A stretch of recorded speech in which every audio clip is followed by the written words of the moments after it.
Welcome back, Netarts and satchel viewers. In today's video, we are going to be out on Netarts Bay. This is in Oregon, and we are going to be doing that much promised crabbing content where there's lots of crabs and you're going to have some fun.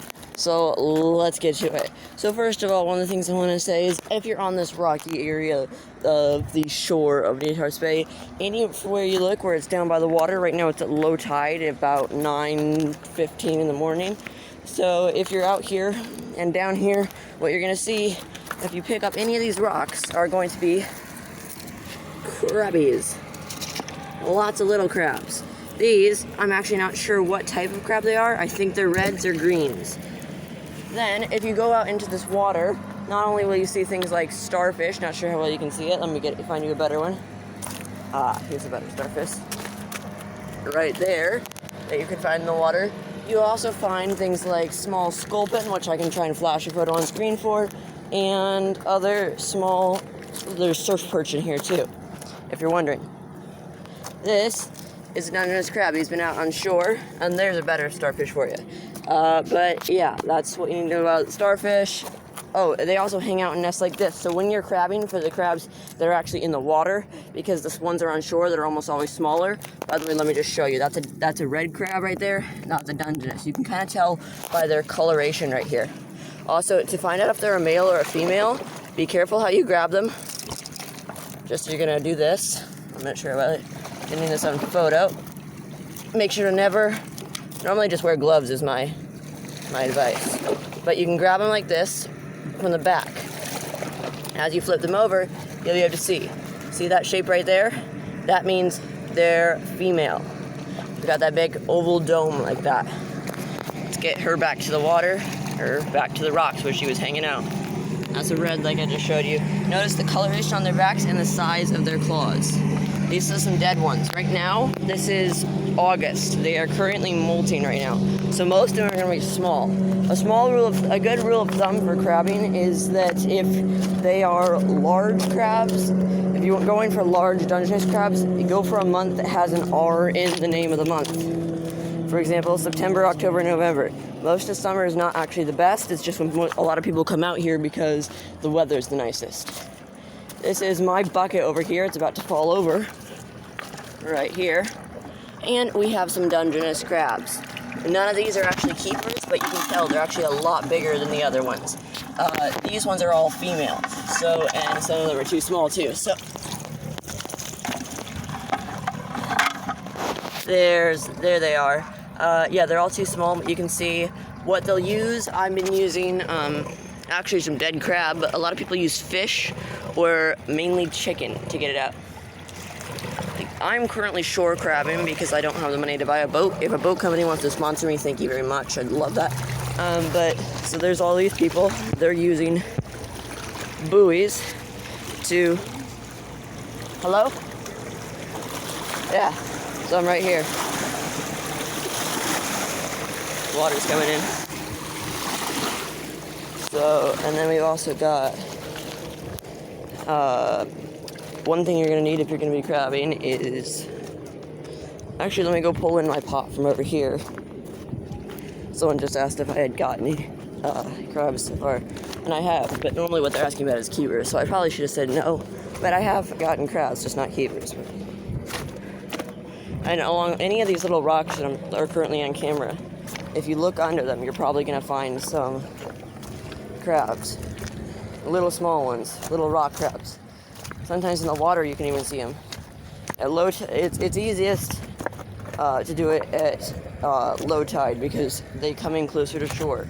And as the tide comes up, once the tide starts rolling out, they go out too. So at high tide and slack tide are the best times to go. So you're going to want to check your calendars for that. I'm just taking you over. I'll show you anything if I see it around the way. I'm taking you over where I currently have my rod position.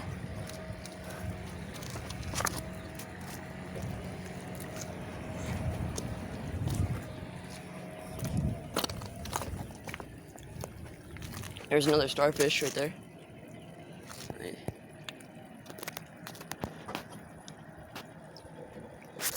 I'm zooming in still, my bad. Sorry guys. Right there's another starfish. I'm gonna just clean up the camera. I'm not sure what that did. I'm not sure if my screen or the camera lens. Also, for most of the bay, like that way, it's going to be around 4 to 6 feet deep. Or actually like 2 to 4. And then down that way where you can see most of the people crabbing, in that little area where there's that bend, it gets to around 20 feet deep. So that's why most of the people are going to be crabbing over there. But still, on days like this, if today's a Saturday, you can still find lots of people out here. So come really early in the morning, because I've already had 2 people who are going to take my spot. So the best spots are going to be down further that way. So that's just something else to note. Those things out in the middle that you can see over there, let me zoom in. Those are harbor seals. They actually come into the bay to escape the sea lions and orcas, and I'm pretty sure even sharks that are actually just outside the mouth of that bay over there. So those are pretty interesting little guys over here. If you're trying to fish this bay, there's actually not that many fish. You've got some surf perch, some sculpin, and I've heard of people catching rockfish, but that's just about it. It's actually illegal to fish for salmons, trout, or steelhead in this bay because it's where a hatchery is. Speaking of hatcheries, we've also got the Whiskey Creek Shellfish Hatchery, which is just down there. I'll give you another view back of the little seaweed in the water. And the thing is, seaweed is generally a good option in terms of places to find crabs, but the seaweed is mainly towards the middle. If you drive down Netarts Bay Drive, you're going to find our RV park, and towards the center of that, there's a bridge. Going right of the bridge, the crabbing gets better the farther right you go. Let's see if we can see a crab in the water. Only you can. Okay.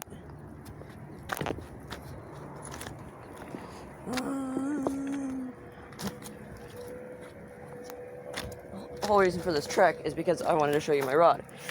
I will give you a better in-depth thing, which I'll cut to in a bit, but right now I'm out here and did not bring all my fishing or crabbing supplies, so I'm just going to be bringing the crab trap in. If you want to see me get a cameraman, subscribe. It'd be very helpful, because I wouldn't have to hold the rod and the camera at the same time. And of course, on camera, I didn't catch anything. But this is what my crab trap looks like. A lot of people are using castable crab traps, which I'll... So, my phone is cutting out. So, the way this crab trap works is when you drop it into the ground, or actually into the water. Let me demonstrate really quick. See right here?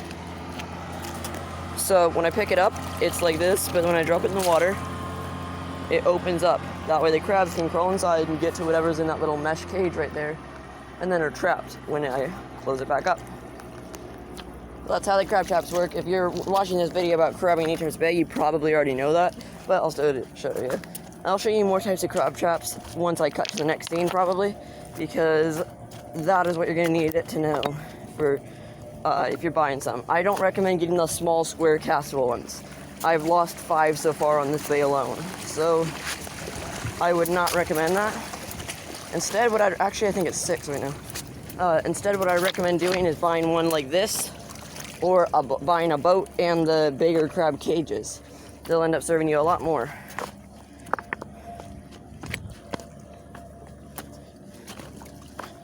I'll cut out and I'll be right back. The next scene will not have the showing us the crab trap types. Let's move this guy up. So this is a crab that I caught. This is a Dungeness crab. You measure them by the length from right here in that little groove. Right above that, you cannot count this tip because that is illegal. So you go from there all the way over to this tip.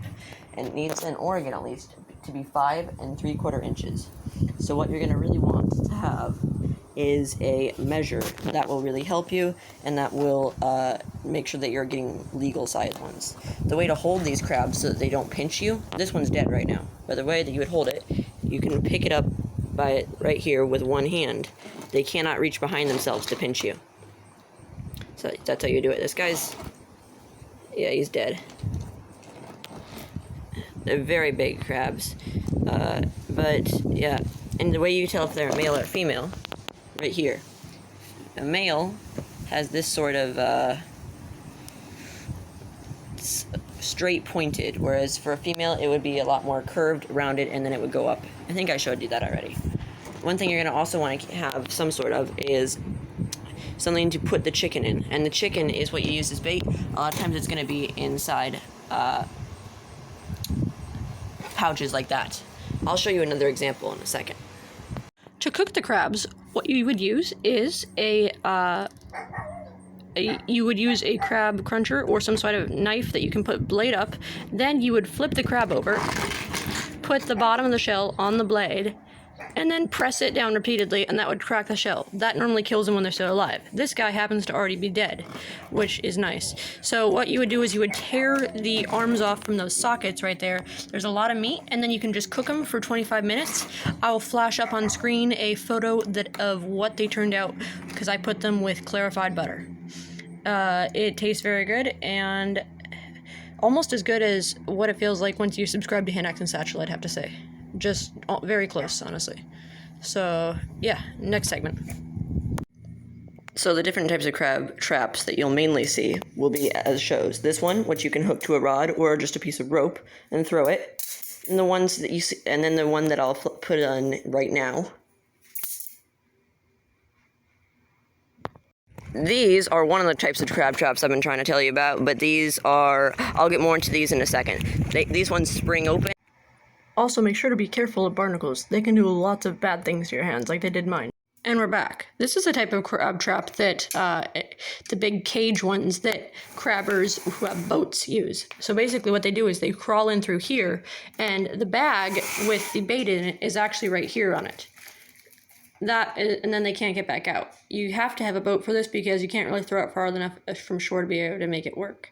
But it works really well. You also have to have your name and number put on your buoy if you want to have one, and use this type of trap out there.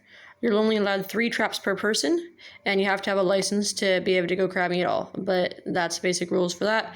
Huge shout out to Mary Avery. I'll put the name in the description because she had requested crab content and promised, and she's been watching the entire time, so thank you very much. And yeah, thank you for being a viewer. For the rest of you guys, if you want to get shoutouts, comment, and just watch my other videos. I'm going to be making more crabbing content. I just knew I had to get a first big video out, so hope you guys are enjoying this. Hope you'll watch my newer content because I'll be making it quite often. All right, thank you guys so much for watching so much. Please subscribe. Check out my other videos. Netarts and Satchel signing off.